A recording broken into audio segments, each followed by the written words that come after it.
right, welcome to the podcast. I'm hanging out with my friend Graham Sherman. Graham, how you doing, man? I'm doing great.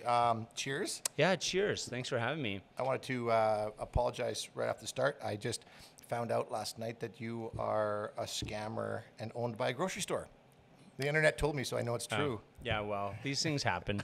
You can't get too upset about these things, right? Exactly. Darn internet. One of the things I realized the other day, I'm like, I haven't talked to Graham lately. I wonder what's new in his world. So let's just start with that. Let's, what do they call it? The elephant in the room? Yeah. So people are, obviously the news came out a couple weeks ago now. Right. So let's talk about it. What's happening with Tool Shed? Yeah, it's so what we're going through right now is I guess the best way to describe it is a management-led restructure. Okay.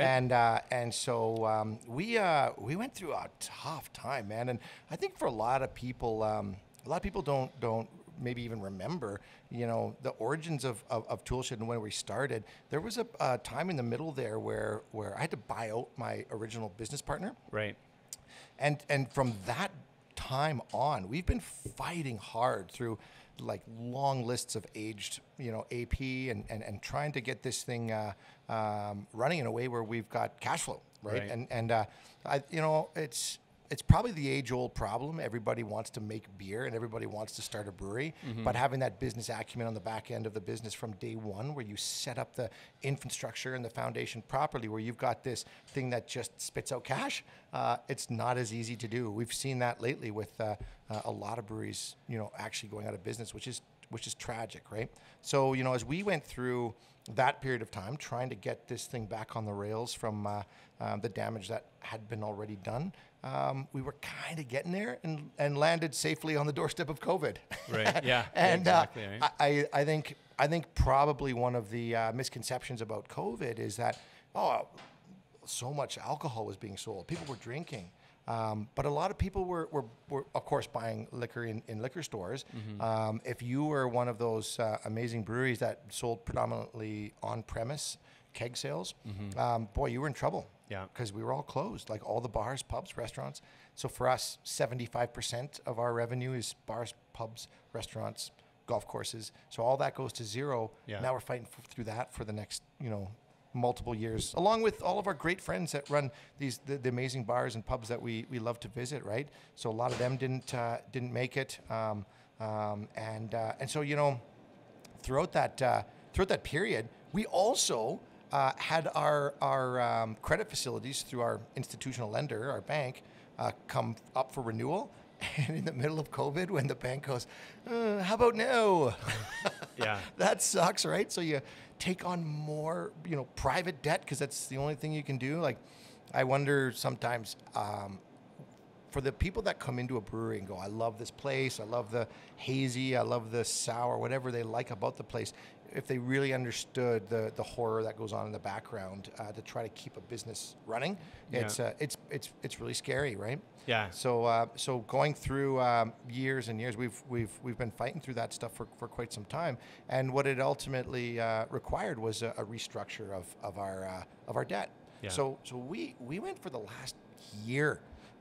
Over a year, working with our investors and with our shareholders, trying to come up with a structure that would allow the business to be in a better shape, that we weren't just buried under debt payments, and that we could come out through this process and say, okay, we paid off the bank, we did these things, we have a lot of debt, but we can move forward now with a clean balance sheet and be prepared for post-pandemic times. Boy, it was a big fight over the last year trying to get something that made sense for everybody is not easy. Right. And so with the number of shareholders and number of debt holders that we had, it wasn't without a ton of trying. We had to find a different way, and we couldn't find the solution that made everybody happy, and we needed to find something that brought everybody on board. Right. Yeah. So I think at that moment, that's the point where a business has to take a look inward and say, are we done? Like I feel like we've tried everything. Like we had people suing us because we couldn't pay debt back, right? And I don't mean that as a negative on them, because during the pandemic, when people were super happy to support, whatever business was struggling, all of a sudden their businesses started to fail. Right. And all of a sudden it's like, holy crap, I put some money out, my business is in trouble, give me that money back now, punk. Yeah. Like literally the day that bars opened back up, we had people coming to us saying, COVID's over, give us our money. Yeah. Right. Yeah. And it wasn't them necessarily being assholes. It was just they're struggling through their own situation. So it wasn't without trying to get a structure together that worked for everybody. Ultimately, that moment is when you have to really dig deep and say, okay, what are we going to do? So we pursued a process that's it's a notice of intention through the Insolvency and Bankruptcy Act of Alberta that we are going to run a management-led restructure. Okay. And so this is kind of an interesting process that I didn't know existed before. And I think any time before this that I ever heard the word insolvency, I thought bankrupt too, right? And that's I think what most people think. But in actuality, there's an incredible act under corporate law in Alberta where the courts protect businesses like ours because we've got a great story across the country. We've got great employees. We provide jobs. We provide a lot of input into economic development in this province. So we put out a bid to say we are going to restructure this debt, but coming out of it, it's going to be still us running it. We're essentially going to buy the business out of the insolvency process. Right. So typically, a business would say, holy crap, Mark, we owe you all this money. And you get frustrated and you say, I'm declaring that you are in default. And you could, push us into receivership, which means you run the process and this receiver gets appointed by, maybe it's KPMG, maybe it's, whatever trustee is there to run the process. So it's like an auditor making sure everything's done properly. Right. They would say, well, Mark, what would you like to do?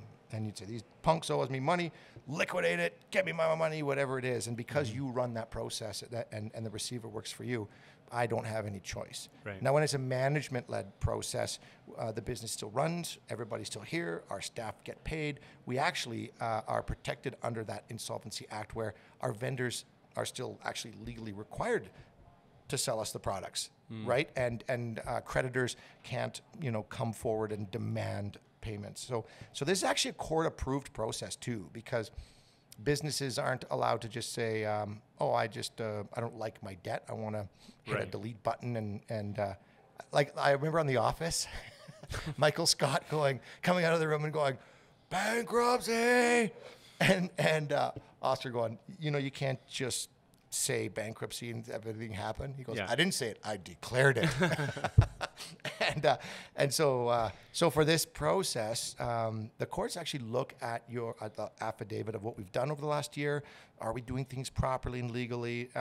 They look at our cash flow. They look at our projections. They look at everything, and they make a decision based on is this the best process for the staff, for the creditors, for the vendors, for everybody. So it's expensive. I mean, we're already over $250,000 to fund the process because there's a lot of lawyers. Wow. There's trustees with KPMG. There's people that are auditing things to make sure that you're doing things the right way. But this has already been, everything that we've started down the road of has been approved through the courts. And so it's a wild process. And I think what's really exciting about it is that we come out of this thing just refreshed and ready to take on this post-pandemic era. So that's a little snippet of it. Of course, when something like this, as I mentioned earlier, the news hits because KPMG is our auditor. That's our trustee. That's overseeing the whole process, not just for us, but for the courts and for everybody. I think that something comes up that says Tool Shed has put a proposal in under the Bankruptcy and Insolvency Act. Everybody thinks the worst, and we're in a very gossipy industry, and I wasn't sure how much of the people that were interested in the story would read the affidavits because it's all publicly available. Right. But I started to notice that a lot of the story that was kind of getting out wasn't accurate, and so to kind of just answer questions and talk about it, I think is a good thing because what I've seen what I've seen now over the last few weeks is a lot of my peers, a lot of my friends in this industry have been calling once they understand what we're doing, saying, how do I do this? Like, can you help me? I'm in trouble. We're struggling. We don't want to go out of business. How did you like come up with this? Where's the book on how to do this when you're struggling and you need to restructure your debt and your equity and come out of it stronger? Like, how do we do it? Yeah. And so so I think I've become a consultant now to a lot of my peers in this industry on how to push through these times, because I think most breweries are going through it right now. Yeah. Well, it's one of those things, and you mentioned, COVID, which is, my favorite thing to talk about, but you think about the timing of our kind of craft industry in Alberta. Right. And everybody was relatively new. Yeah. When COVID hit. Yeah. Like you were, one of the first, but still only probably 4 years in kind of thing, right. 5 years in. And so there's this learning curve that people have when they create a business, right? You don't know what you don't know, right, until you know. Yeah. Then you shit. Write that shit down. But the thing is, and so everybody's going through this learning curve, and that can be an expensive process, because you don't, you're like, oh shit, maybe we didn't need that, maybe we didn't need that. Then all of a sudden, for a lot of people, maybe they're a year in, for some people even a couple months in, and then COVID hits. Yeah. And that wasn't on anybody's business plan. No. Global Bill pandemic. Bill Gates had that figured out. That's right. it. Okay. But other than him, it was on a few business plans, but very few. So, there's just so many things that people have had to go through that wasn't part of the process, because the initial thought of, why are you starting a business? Why are you starting a brewery? Was because I love to make beer and I right. love to, gather people around. Those were the reasons when people first started. Now we see, as the industry matures, okay, these have to be viable businesses, because right. to your point, investors want to get paid back. Totally. People want to get paid, a good, wage, a good salary. Yeah. And so that's where we're at now, is kind of like, okay, that realization of how can we not just ride out the passion of having a brewery, but how can we create a business that's sustainable and will support people. You nailed it, man. I think Jason Foster, who I really appreciate, onbeer.org, wrote an article, and I think that the title was "The Party's Over." And so, without getting too much into it, I think the essence of that title is we don't just get to be home brewers that wanted to make beer and everything was gravy train with biscuit wheels. Yeah. It's time for every brewery to put on their big boy pants and figure out like how this is a viable business, how we actually make money for investors, how you cash flow, if you're paying dividends or you're growing the valuation, and it's not good enough anymore to think, oh, Labatt comes and buys your brewery for $1 billion, because that doesn't happen anymore either, right? Yeah. So I just saw another one of our friends' breweries went out of business, and one of the comments on their Facebook post was, we tried to sell but had no interest. Right. And so it's you gotta know how to run that back office. And so, I'm sitting here today in that same struggle, where right now, as we sit here today, is the first time Tool Shed has had a CEO that is just an absolute crusher, that knows how to scale, it knows how to keep the back office dialed, it knows how to keep costs under control, and the first time ever at Tool Shed is right now that we've had a CEO that really knows what's what. And we've had good people that have come into that chair with the best intentions. It's not to take away from people trying their best, but we could never have afforded him before. Right. Like, I've known him for a while. He's a great dude. He's scaled many businesses before, and he's done lots of turnarounds. But we weren't even a kind of business that could attract somebody like that before. Right. So to be in the place that we're at right now, where it's like, okay, we got the big guns here, sitting in that seat and going through this process. It's definitely a different landscape for sure in the Alberta beer scene now.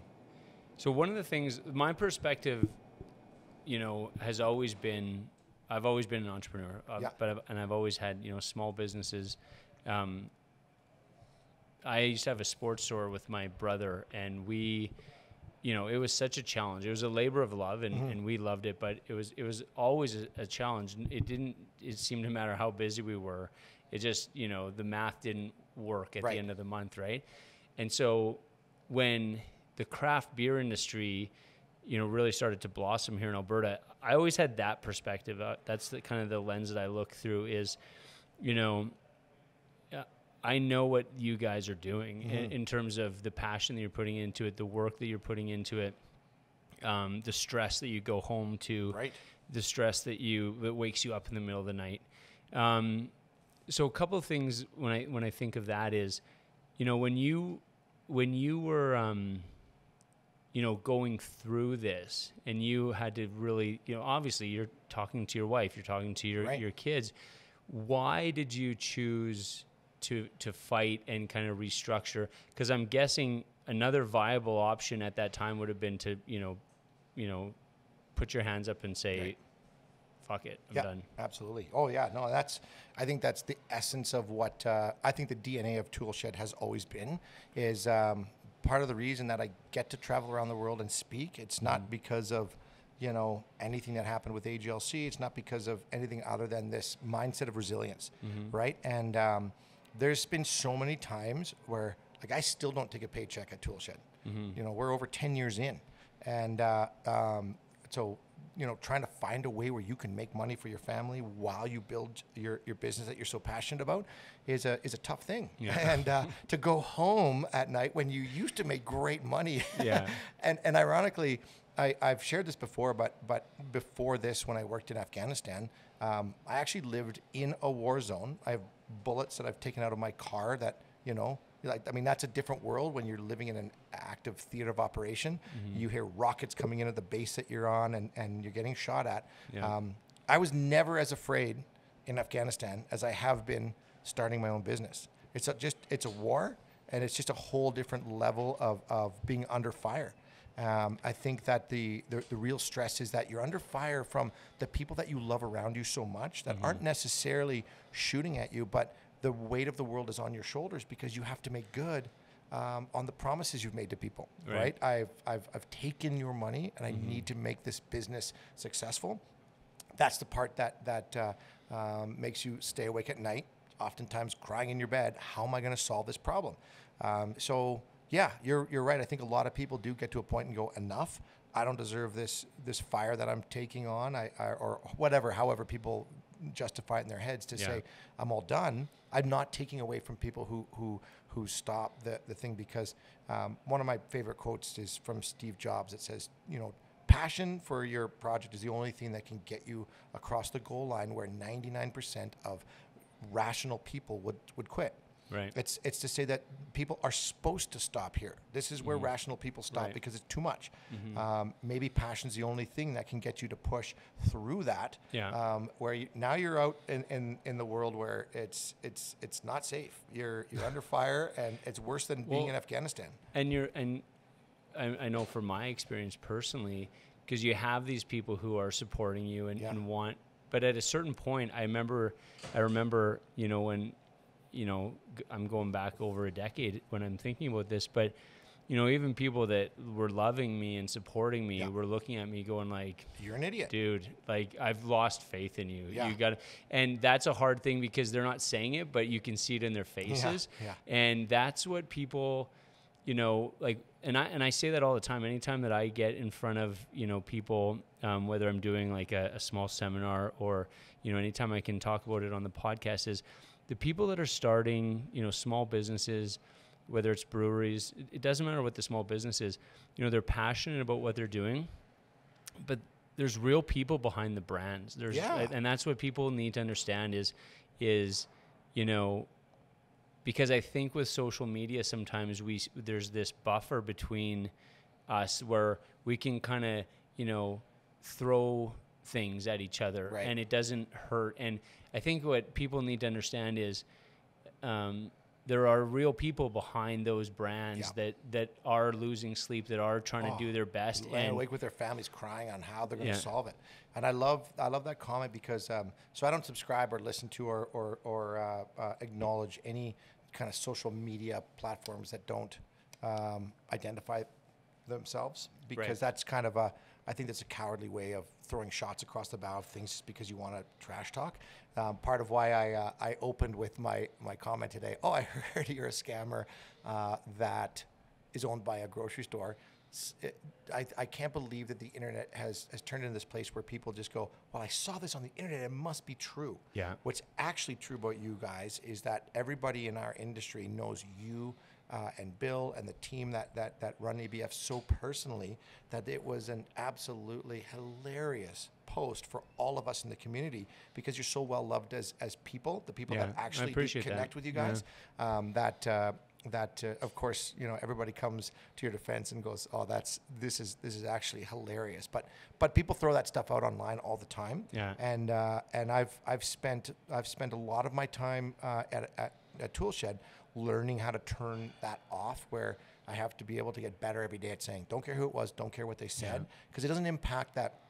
My whole goal in life is to make sure this amazing team behind this wall and back in that brew house will get paid every 2 weeks. Yeah. Right. And I still don't, but they do. We don't miss payroll, and that's I don't think the culture's ever been better here at Tool Shed, because we have such a tight family that I think our staff feel the same way that I do about that. Is we kind of rally, and so when we see things come up online like that, the team rallies together and they're like, oh yeah, and it's like I go back to this analogy, being in the war together, but the person beside you in those trenches is oftentimes, even after the war, your greatest friend for life. People can't really even describe what these relationships are when you go through war together. And I feel that way about our team here.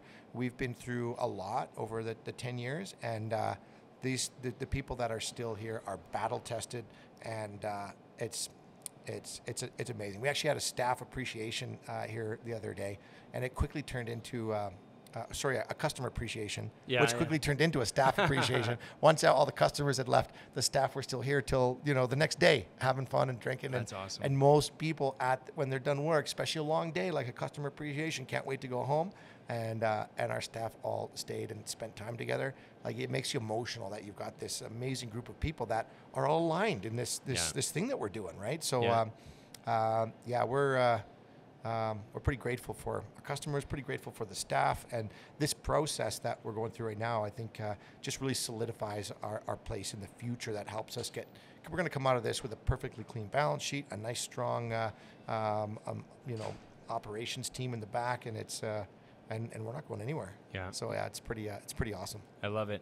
One of the things you mentioned, so thanks for the compliment that you threw our way, but I will say, what I love about the beer industry and why I just love why I created the podcast, and it wasn't even so much I want a podcast to talk about beer. I want a podcast where we can talk about things over a beer. That's really what the essence of Let's Meet for a Beer is.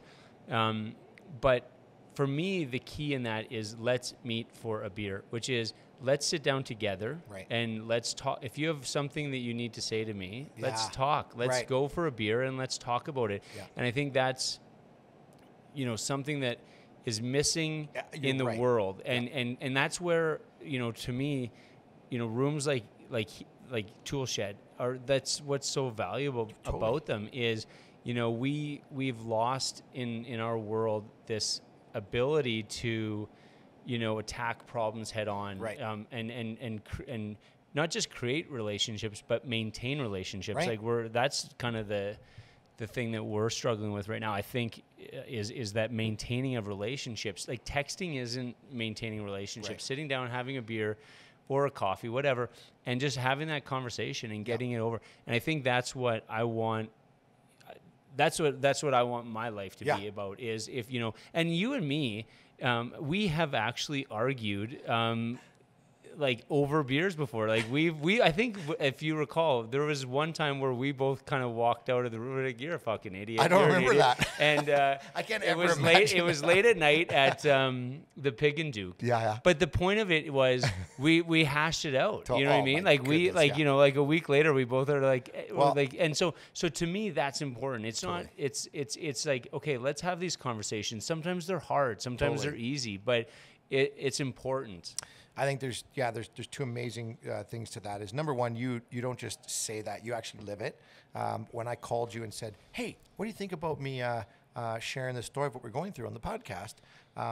I hadn't talked to you for a while, and your comment was, "Yeah, you know, I've heard what's going on, but I wouldn't contribute to it, and I knew that that you would call me when you were ready, and I wasn't going to bother you while you were going through clearly something." And I was so grateful of the respect of that comment, where it's like, I don't know what's going on, but I'm not going to add to the TMZ thing, and I'm not gonna bother you right now until you're ready to talk. That's an incredibly unique thing that you possess in being that way. That's not the way the rest of the internet behaves.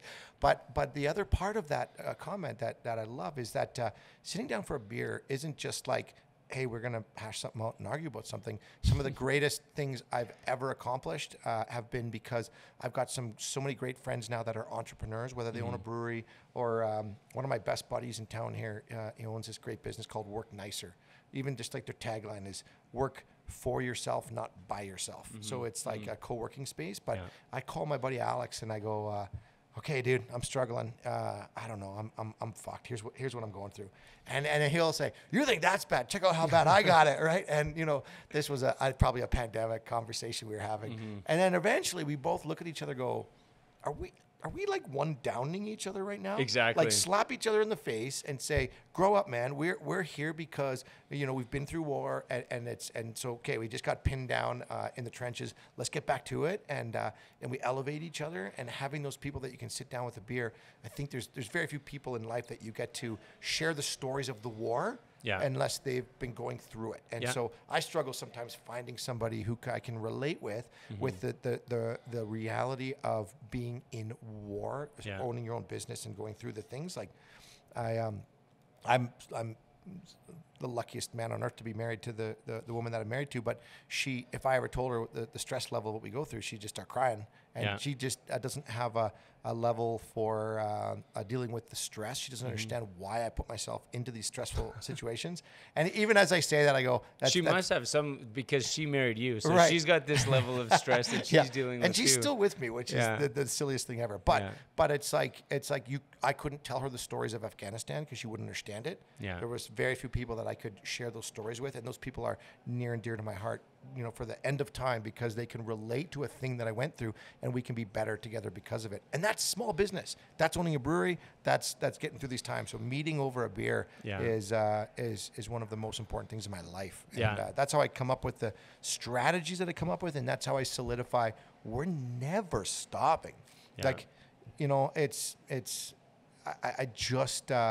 I think that's probably the hallmark of Tool Shed, is that if there's one thing that Alberta is supposed to represent to the rest of the world, it's the greatest entrepreneurial spirit in Canada.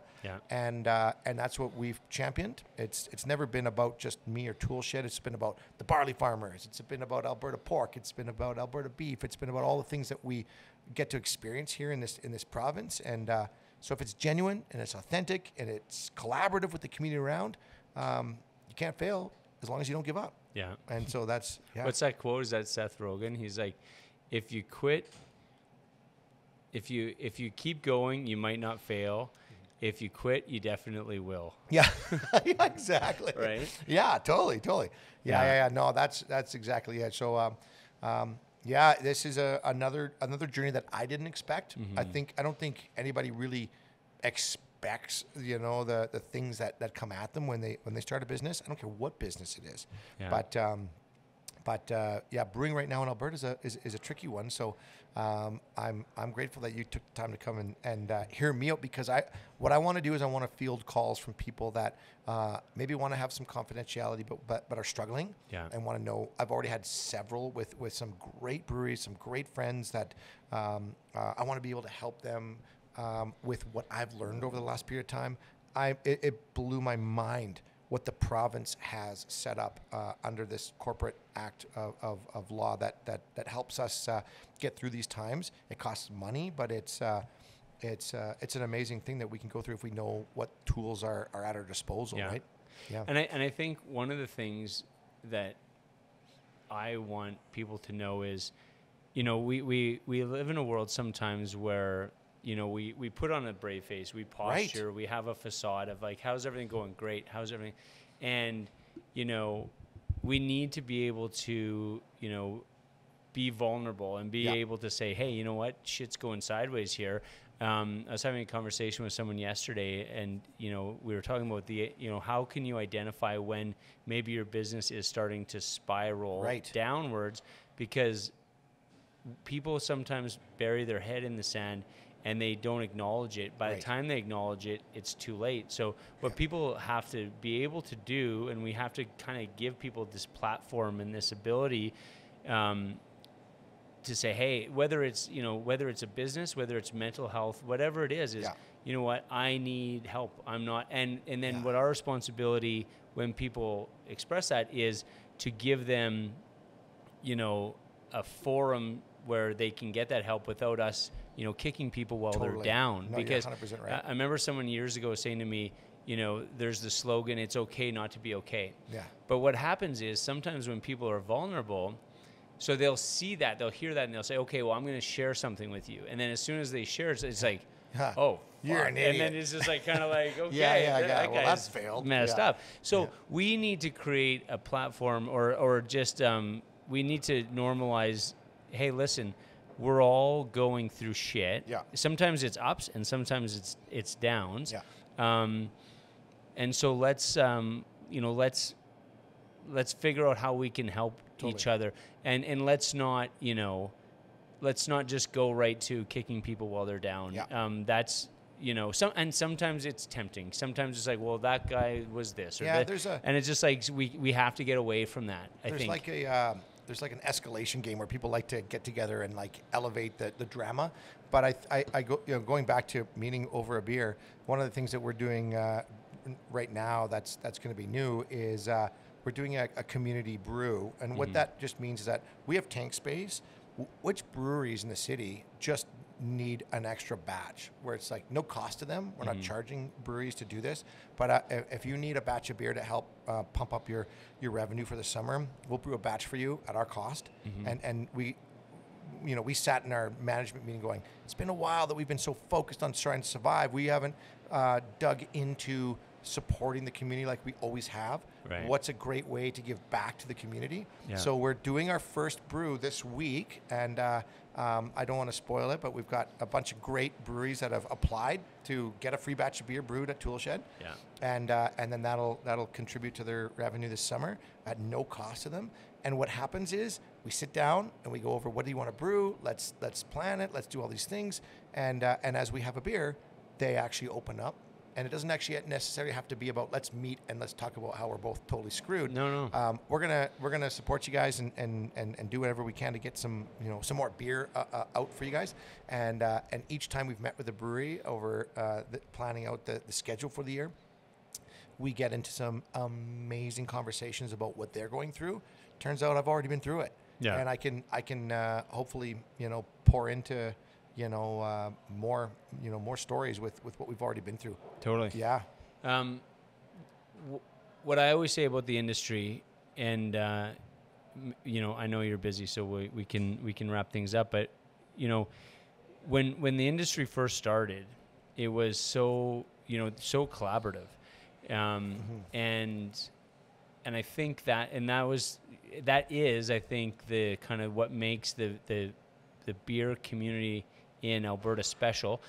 Maybe it's in other provinces and states. I don't know. I can't speak to that, but I just know, because I know firsthand what made Alberta special. I think that's something that people are asking: is the party over? it doesn't have to be No, if we don't exactly. let it. So it's just it's an opportunity for us to reflect and say, okay, what are the values that we were kind of founded on, and how, when we're being tested, can we show that those are the values that we're living by? Yeah. And that those are great opportunities, you know. Yeah. I remember, weird analogy, but years ago, the owner, Bruce McNall, he used to own the LA Bruce, Kings, yeah. and he went to jail, and he was just like this, like whatever. And Wayne Gretzky was getting interviewed about Bruce McNall, and like, oh, and he's like, you know what? I like Bruce McNall. I consider him a friend. It's easy to, you know, disassociate yourself from people when they're going through a hard time. He's like, he's going through a hard time. And that's when you need your friends. That's when you need to band together. So I think that this, as a community and as an industry, is a very unique opportunity for us to all come together and say, okay, you know, we said we're special. We said we're unique. Yeah. So how can we specifically help each other, because we are in need right now, right? And I saw it years ago. I took the staff on a staff trip out to Victoria for the Great Canadian Beer Fest, and we rented this cool limo bus and filled it full of beer. I think we were drunk by Banff. And we just went out. It was one of the greatest trips ever. But we had a bunch of tours on the way, because, you know, I've been friends with a lot of the breweries out there for some time, and Matt Phillips from Phillips Brewing gave us the tour at Phillips, which is a tremendous honor. Our staff were like starstruck that Matt Phillips is giving us the tour. And I remember him saying to me, so how's it going in Alberta? You guys all still friends? And I'm like, yeah, of course. And he looked at his watch and he went, give it time. Yeah. And I'm like, what does that mean? And he has just gone, you know, maybe 10 years before us, and seen the trajectory of what happens in an industry, the same as what we're going to go through in Alberta. He was forecasting the future. And I remember thinking then, it doesn't have to be the way that it happened in Victoria. I remember thinking, like, it's basically up to us. If we decide that we're going to continue to pour into it's never time for us to eat our young. Like, we can always support the new brewery. We can always, you know, support craft. We can, and it's as I travel around, I speak to different industries. I think a lot of people go, oh, you guys in the brewing industry just get along because you drink beer. No, man, we fight for the same tap handles. We fight for the same shelf space. We choose to support each other. Like, Big Rock didn't have to walk through my doors and buy a Beer for Life membership. Yeah, they're my competition. But because that's a brewery that, you know, used to put those sleeves over the hay bales out in the field, you know, showing off Alberta barley and the farmers, they saw an alignment with what we were doing in the media and saying, we need more people doing this for the same reasons in the same province. Yeah. Big Rock really set the tone for me I got to keep paying it forward as well.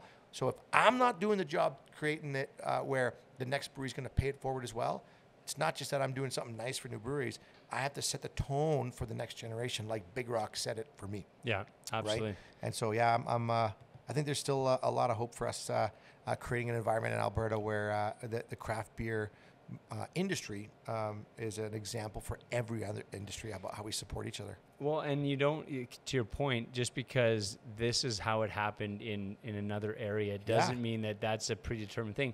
I've seen enough time travel movies that I was just going to say, I was going to reference Back to the Future 3. Yeah, I'm like, that's the essence of the story. It's just like, oh, you know what? You can write your own destiny. So, that's right. So, but that's what I think is fun is shit hits the fan, shit gets real. It always will, Let's but that's when you're tested. And so so here we're being tested. Let's rise to the occasion, right? There's no time for laying down during those tests. Time to fight. Awesome, man. Thanks for sharing your story. Yeah, thank you for coming. I'm sure there's a few people interested in hearing from I hope so. The proverbial horse's mouth, right? Yeah, and I'm open for anybody that wants to find out more and hear how and why and what we did and if I can contribute to anybody else that's struggling, I'm down for a beer. Awesome. Thanks, man. Thank you, buddy. Okay. See ya.